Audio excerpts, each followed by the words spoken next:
The NFL regular season is wrapping up, but there's still time to get in on the action with FanDuel, America's #1 sportsbook. Right now, new customers get $150 in bonus bets guaranteed when you place a $5 bet. That's $150 in bonus bets, win or lose. The app is so easy to use, and there are so many different ways to bet, like live same-game parlays. Find bets in the new Explore tab. Make a parlay in the Parlay Hub, the best way to find popular parlays, and more. So visit FanDuel.com/247 and make your first bet a layup. FanDuel, official partner of the NFL. Must be 21 plus and present in Arizona, Colorado, Connecticut, Iowa, Illinois, Indiana, Kansas, Kentucky, Louisiana, permitted parishes only, Massachusetts, Maryland, Michigan, New Jersey, New York, Ohio, Pennsylvania, Tennessee, Virginia, West Virginia, or Wyoming. FanDuel is offering online sports wagering in Kansas under an agreement with Kansas Star Casino, LLC. First online real money wager only. $10 first deposit required. Bonus issued as non-withdrawable bonus bets that expire 7 days after receipt. Restrictions apply. See terms at sportsbook.fanduel.com. Gambling problem? Call 1-800-GAMBLER or visit fanduel.com/RG in Colorado, Iowa, Michigan, New Jersey, Ohio, Pennsylvania, Illinois, Kentucky, Tennessee, and Virginia. Call 1-800-NEXT-STEP or text NEXT-STEP to 53342 in Arizona, 1-888-789-7777, or visit ccpg.org/chat in Connecticut, 1-800-9-WITH-IT in Indiana, 1-800-522-4700, or visit ksgamblinghelp.com in Kansas, 1-877-770-STOP in Louisiana. Visit mdgamblinghelp.org in Maryland. Visit 1-800-GAMBLER.net in West Virginia, or call 1-800-522-4700 in Wyoming. Hope is here. Visit gamblinghelplinema.org or call 800-327-5050 for 24/7 support in Massachusetts, or call 1-877-8-HOPE-NY or text HOPE-NY in New York, or visit oasas.ny.gov/gambling. Standard text messaging rates apply. Sports betting is void in Georgia, Hawaii, Utah, and other states where prohibited. I'm Tim Fitzgerald of GoPowerCat.com. And I'm Scott Chasen. This is a replay of WIBW show, The Drive. Here's this week's episode on the 24/7 Sports Podcast Network.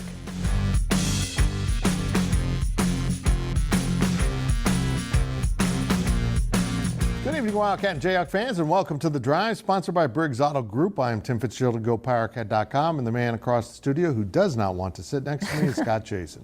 Well, Fitz, not only are we separated in this studio, we were separated in the Memorial Stadium press box. We could not have been more opposite. I don't think that was a coincidence. I know. They just kept us away. It had to be a coincidence. You wouldn't ask them, too. You can interact with us on social media at facebook.com/The Drive Show, on Twitter at The Drive 13, and of course answer our weekly poll question and make your game predictions on our Twitter page. And remember, if you ever miss an episode of The Drive, you can listen to an audio-only version that will appear each Monday morning in the form of a podcast at GoPowerCat.com, where I hang out. We start things off with our 2-minute drill. The 2-minute drill is sponsored by Vanderbilt's Your Work Boot Center. Well, Fitz, K-State rolled to a 35-10 victory over KU for its 13th straight victory in the Sunflower Showdown. I know you love that name. What did you see from these teams on Saturday? When you think of great series in football, you think of the Sunflowers. Anyhow, yeah, I thought K-State looked really just solid. They didn't really have to extend themselves. They got out to an early lead. They led 21-3 at halftime. The defense had things under control. It was pretty clear that KU was really having problems with the running game, and Deuce Vaughn in particular, but Joe Irvin did some nice things too. And then Skylar Thompson, I didn't think he was as sharp as he has been. He missed a couple throws in the second half, but then you look at his stats, I can't remember what it was, like 21 to 27. He's again around that 75-80% completion range, which is what he's been the last few weeks. It's been really impressive to watch him develop since coming back from that injury. Huge downfield pass to Malik Knowles, and that was just more needed in the game, but also in the season. They really needed to get Malik back onto, that kind of deep threat page, which will help him going ahead. But man, Deuce Vaughn, he took a handoff in the backfield, got to the edge, and went 80 yards and outran people with his little tiny legs. It was just so impressive. and I'm going to be blunt here, the gap between these programs is pretty large. It is very significant to me that KU just doesn't have the players to compete right now.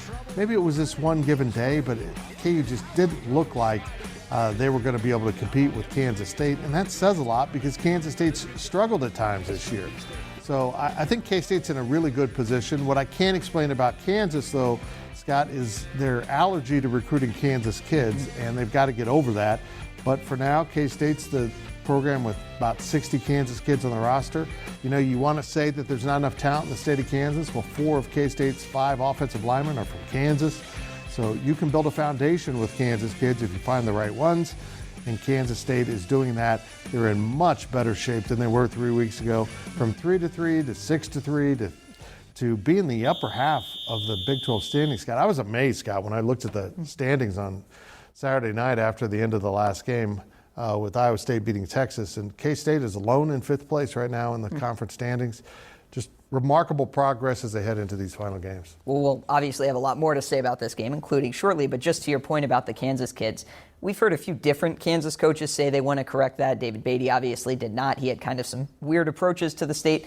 Les Miles started to inch in that direction at times, but also had a lot of assistants who were more interested going into SEC country. I do think Lance Leipold is someone who wants to fix it, but we've also heard that before. So I guess at this point, it's probably more about action than what you can say. What I thought was interesting, before he was even hired, when he was still at Buffalo, all of a sudden they started showing up as recruiting some Kansas City kids for Buffalo.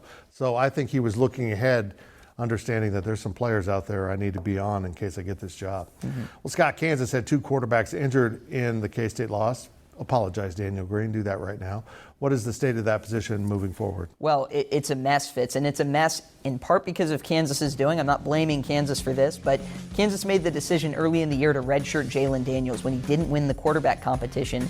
He was in the top 2 and arguably could have had as good a shot as anyone to actually win that starting job the way the year started. And then he kind of had an injury in preseason camp, and they decided, he's still dealing with some stuff from the last year where maybe he's a little skittish because of how bad that offensive line was, and he's still, he's young. He was a 17-year-old freshman starting games. Okay, well, they played him in 2 games early in the season. You only get 4 before you have to redshirt. Jason Bean comes out. He made a couple impressive throws. He's been very up and down this year. Obviously, he is a threat with his feet, but then he gets knocked out of the game. Miles Kendrick comes in. Miles Kendrick gets knocked out of the game. Jason Bean at this point has been warming up on the sideline. He's been trying to go, but it's very clear that his wrist or arm or something is bothering him because after every throw or 2, he keeps grabbing it, kind of wincing. So eventually, Kansas does have to go back to Jalen Daniels. They tried to put Jason Bean back in.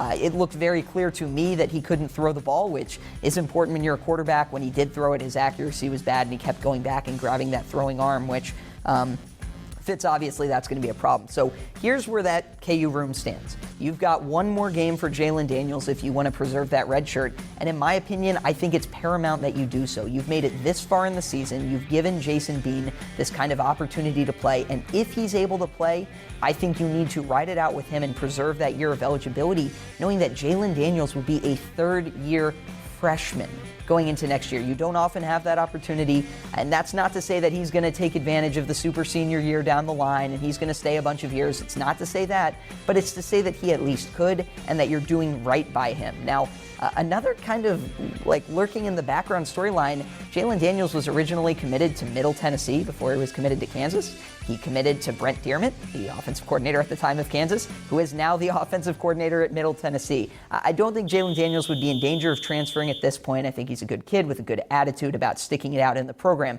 But I will say this. If Kansas feels it needs to go out and get a transfer quarterback this offseason, and you have Jason Bean coming back and Jalen Daniels on the roster, I would look for one of those guys to transfer because everyone isn't going to stick it out in that scenario. No, and I'll have some thoughts later in the show about the transfer portal and how it could work to KU and K-State's advantage and how it can work against them. But hanging on to a good quarterback, you got to have a good quarterback. KU's best phase of football in recent history, great quarterback. Yeah. It all goes together. Absolutely. Well, Fitz, we got our first look at the college football playoff rankings last week. Oklahoma was the highest ranked Big 12 team at number 8. Oklahoma State came in at number 11. Any thoughts on those teams where they stood in the inaugural playoff reveal? Well, Yeah, I don't think the Big 12 was given much respect, but I don't think Oklahoma has earned a ton of respect. Yeah. But what bothers me about how the committee treated this is they seem more fazed by unimpressive victories than losses. You know, they don't want to reward you if you just barely beat someone they thought you should beat badly. But if you lose to Stanford and your Oregon, that's okay. Stanford's awful now. Stanford's absolutely falling apart, and this should be reflected in the standings. And the reason why the Big 12 was kind of crowded out of the top is, honestly, there's one-loss teams ahead of Big 12 teams that probably shouldn't be there. Alabama's number 2 in the standings. I get it, it's Alabama. The one I can't get over is Ohio State. Ohio State has had some unimpressive victories, including Saturday, so I want to see this reflected in the standings this upcoming week.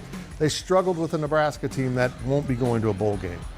Will that be reflected? Because right now it was really clear what the committee did. They wanted Ohio State somewhere up higher than what they could justify, so they put Oregon above them. That's who beat Ohio State, just completely ignoring Oregon's loss. When you lose to a team that K-State handled, and that team continues to lose, I don't understand how you can be ahead of unbeaten teams. Yeah. Oregon doesn't belong up there. Cincinnati belongs up there. They're in the Big 12 in my mind. Oklahoma belongs up there. Mm-hmm. And Oklahoma State continues to press and play some pretty good football, even though they've got a loss now. I'm struggling to understand what the committee was looking at, and Gene Taylor, K-State's athletic director, is on that committee. What goes on in that room, Scott? I don't understand. Yeah, I think the one thing that stood out to me regarding at least the Big 12 teams in Oklahoma, I think we both probably agree, Oklahoma has the chance to play itself in because all their hard games are mostly ahead of them on the schedule. They still have a bunch of chances to impress. If you're a team like Cincinnati, though, and I know this wasn't really the question I asked you, but you've already won at Notre Dame. You've got as impressive a win as anyone has in college football. If you're already on the outside looking in, you're undefeated and you have that impressive win, what chance do you have to move up when the teams behind you are going to have even more kind of games to sort of impress and maybe jump you along the way? I think this was an indication that Cincinnati has no shot to get in. I hope I'm wrong, but I don't think they have a shot. None, unless everyone absolutely starts losing. Yeah. And that's the only way they're going to get in. I'm telling you right now, they don't want to let an outsider in. This is a Power 5 tournament, more specifically an SEC Big Ten tournament, in which they'll invite maybe another team. Mm-hmm.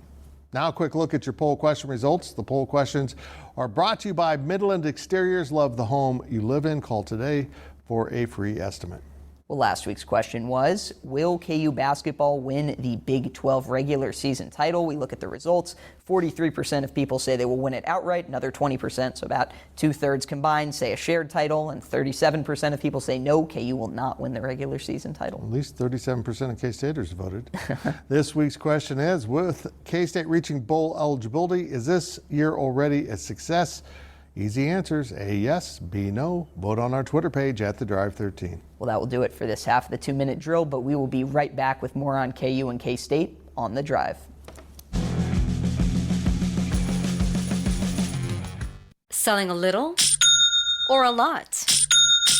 Shopify helps you do your thing, however you cha-ching. Shopify is the global commerce platform that helps you sell at every stage of your business. From the launch your online shop stage, to the first real-life store stage, all the way to the did we just hit 1 million orders stage. Shopify's here to help you grow. Whether you're selling scented soap or offering outdoor outfits, Shopify helps you sell everywhere. From their all-in-one e-commerce platform to their in-person POS system, wherever and whatever you're selling, Shopify's got you covered. Shopify helps you turn browsers into buyers with the internet's best converting checkout. 15% better on average compared to other leading commerce platforms. And sell more with less effort thanks to Shopify Magic, your AI-powered all-star. Shopify powers 10% of all e-commerce in the US. And Shopify is the global force behind Allbirds, Rothy's, and Brooklinen, and millions of other entrepreneurs of every size across 175 countries. Plus, Shopify's award-winning 24/7 help is there to support your success every step of the way. Because businesses that grow, grow with Shopify. Sign up for a $1 per month trial period at shopify.com/Odyssey Podcast, all lowercase. Go to shopify.com/Odyssey Podcast now to grow your business, no matter what stage you're in. Shopify.com/Odyssey Podcast.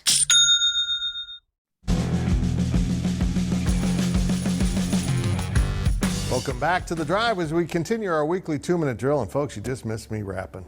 It's too bad it stopped right A before sight the to cameras. behold, a It was sound to amazing. behold. It was incredible. The 2-minute drill is sponsored by Vanderbilt, your work boot center. Well, Fitz, the Wildcats are now 6-3 on the season, 3-3 in Big 12 play. What do these final 3 games mean for Chris Kleiman's program? It's been a really fascinating season for Kansas State. I mean, the season is literally breaking up into quarters. You had the non-conference quarter, and they won 3 games, and that was an accomplishment. Then they played what now we believe probably are the 3 best teams in the Big 12, and they lost all 3, and the world was ending to some K-State fans. They went into the next phase, and they played maybe the 3 worst teams in the Big 12 in Tech, TCU, and Kansas, although TCU somehow beat Baylor. I can't figure that one out. And then they move into what is facing them, West Virginia, Baylor at home, back-to-back weeks. And then you go to Texas the Friday after Thanksgiving. Now, if you look at the standings, those are quite literally the teams that might end up occupying the middle 4 spots in the Big 12 standings at season's end.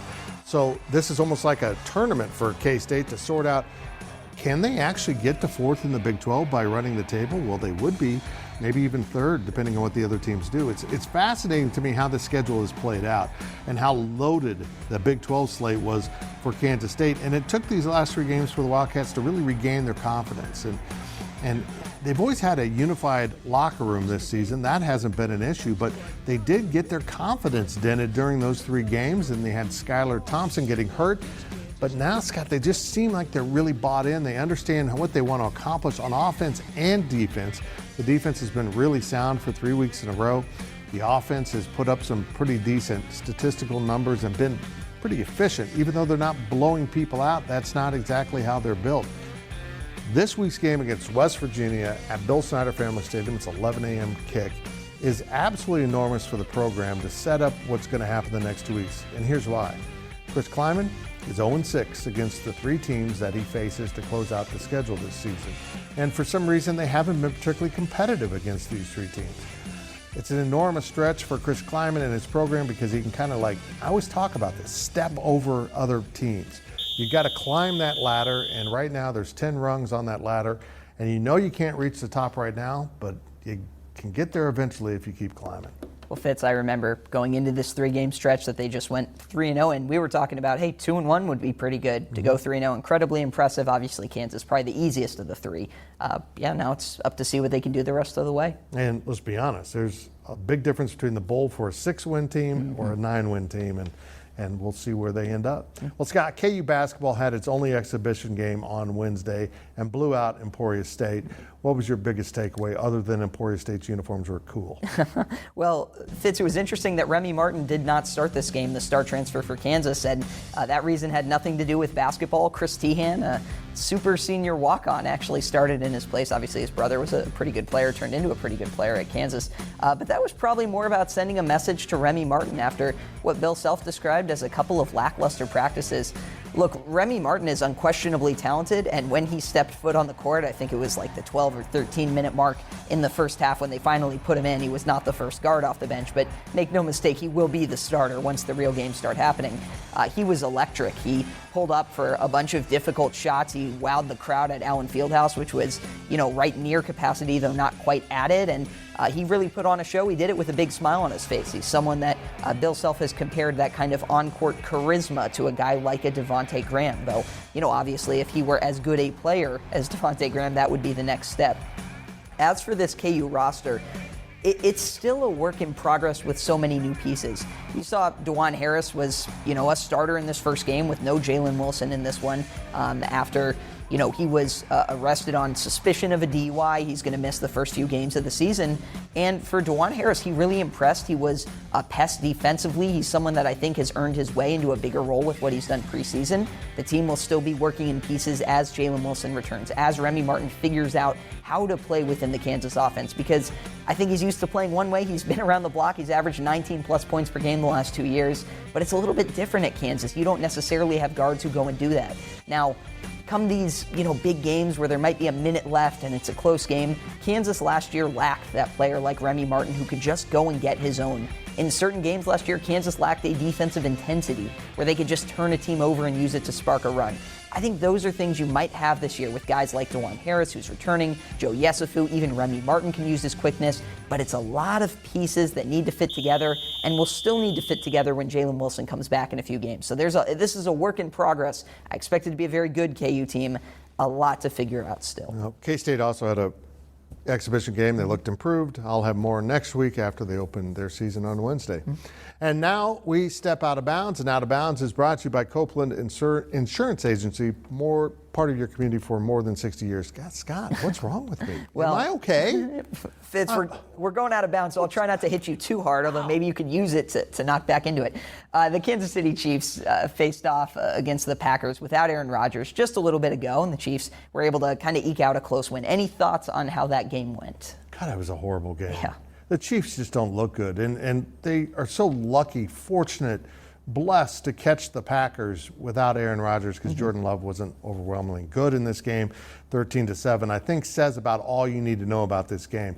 Something's terribly wrong with the Kansas City Chiefs offense, and my theory is they're so addicted to Patrick Mahomes throwing the ball, they can't adjust and do something really kind of wacky, apparently, to Andy Reid. It's called run the ball. I heard on the radio that in the first half of this game, where they scored all 13 of their points, they ran the ball 7 times on the opening scoring drive, and then they ran it like 3 times the rest of the first half. So they've got to find themselves again.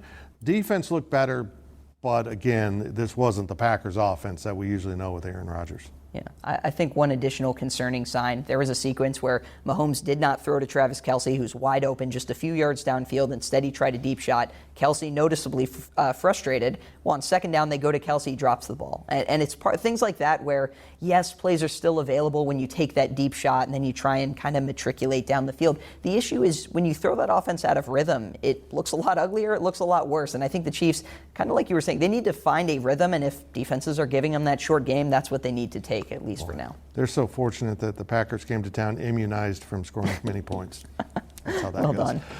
Now let's hear from our fans. Our fan question is sponsored by Metalark, supporting people and living their best lives. Well, this week's fan question is, Fitz, is Chris Kleiman getting enough respect from K-State fans? That's from Lee in Manhattan. You know, I think fans were a little too eager to be negative after they opened the season with those 3 losses to what we now know to be pretty good teams. Even though Iowa State was struggling a little bit at the start, they're pretty good. Yeah, I think it's going to be just fine. And maybe they will get to the 8 wins that I predicted at season start. I think that would be good. I think there's a big difference between 7 and 8. We'll see how these last 3 games play out. But you can't be losing to teams 3 years in a row when you should be competitive with them. And that's what could happen if they don't win these last 3 games. Well, remember to ask us your questions on our Facebook page and on Twitter at The Drive 13. And when we return, we will look at our predictions here on The Drive.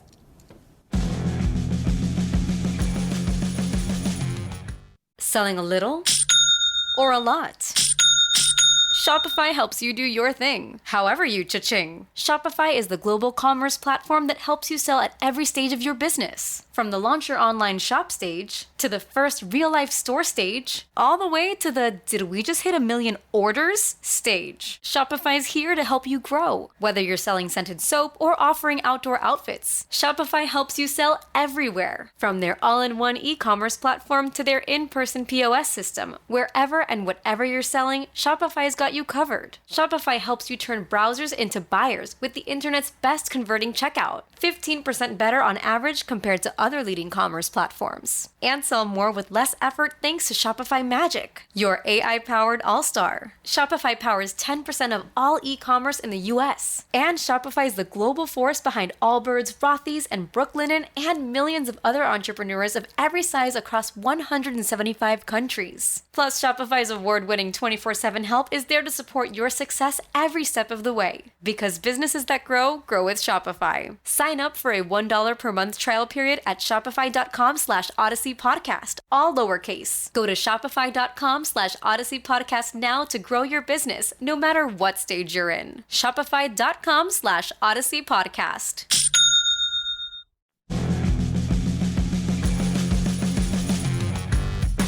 Welcome back as we head down the home stretch of this week's show. Now it's time to take a look at our predictions. Remember to make your weekly predictions on our Twitter page at @TheDrive13. Here are last week's results. Scott, your consistency is impressive. It's amazing, actually. You're really hitting on about 1 out of 2. Pretty much overall, that's 1 out of 2. Yeah. I went 2-1. The fans went 3-0. Well done to get back to 500, but I'm still killing all of you. You're all mine. Here's this week's picks. We start with the game in Manhattan. This line shocked me when it came out. It came out originally K-State as a 6-point favorite at home over a West Virginia team that's been pretty good at times. We're picking it at 5.5, so we're picking on an uneven number. I will take K-State, but I won't be surprised if this game is decided in K-State's favor by less than 6 points. Yeah, I actually thought there was a chance this would be a pick'em, so I was very surprised. I will take West Virginia, but based off my track record, if you're a K-State fan, you're probably ecstatic. I can't figure out West Virginia at all. They just looked really awful against Oklahoma State at home. It's really weird. They've been a roller coaster. Well, next is Kansas football, plus 29.5 at Texas. Fitz, Texas by 30 or more. Who you got? I think they're going to play Jalen Daniels, so I'm going to go with Kansas. They're going to keep it under 30. I think this is a tight one. I will go with Texas to be different. We'll see what happens. Man, I don't feel good about that. And our last game of the week is Kansas Hoops, minus 4.5 versus Michigan State. Scott, I eagerly await your choice, and I will pick the other. Yeah, I've gone back and forth on this like 10 times. Kansas is a work in progress. Michigan State has Tom Izzo, which has given Kansas trouble before, but Kansas has also won games in the series before. I'll go with Kansas. I feel horrible about this one, and I really don't have much more to say. That leaves me the Spartans. Again, make your picks on our Twitter page at @TheDrive13. Now it's time for our On the Clock segment. On the Clock is sponsored by Carpet One, by Local, for a strong local community. Scott, take it away. Well, I wanted to spend a few seconds on the late hit by Gavin Potter because there were some things that bothered me about that, like they did, obviously, Lance Leipold, who not only called the play unacceptable, but said he said something to Chris Kleiman after the game that that's not the way Kansas is going to play. Based off how Lance Leipold has handled discipline, especially behind the scenes things you hear about practice, I expect that that will be a talking point. The thing that really bothered me, because sometimes those hits do happen, you don't want them, they can get people hurt, they're not good, but they do happen, is after Gavin Potter had that kind of cheap shot hit on the quarterback. He then got up, he flopped to try and draw a penalty, kind of cowered away from the people coming at him. If you're going to be the tough guy, you need to be the tough guy. I thought it was pretty cowardly of him to do that. So not a good moment for KU by any account. Yeah, it was not good. The transfer portal. This is something that Kansas can leverage, and Kansas State too, to try to get better in a hurry. Go get some guys that get you better. The problem is, will the better schools above, even if you're K-State, start bleeding off some of those good players to keep for themselves? It's going to be give and take at the portal. That's it for this week's edition of The Drive. We'll see you next week right here and all week on social media. With Blue Link Plus, you can access your Hyundai Tucson Limited remotely. Doors unlocked, temperature set, lost car found. There it is. Get complimentary class-leading Blue Link Plus. Call 562-314-4603 for complete details.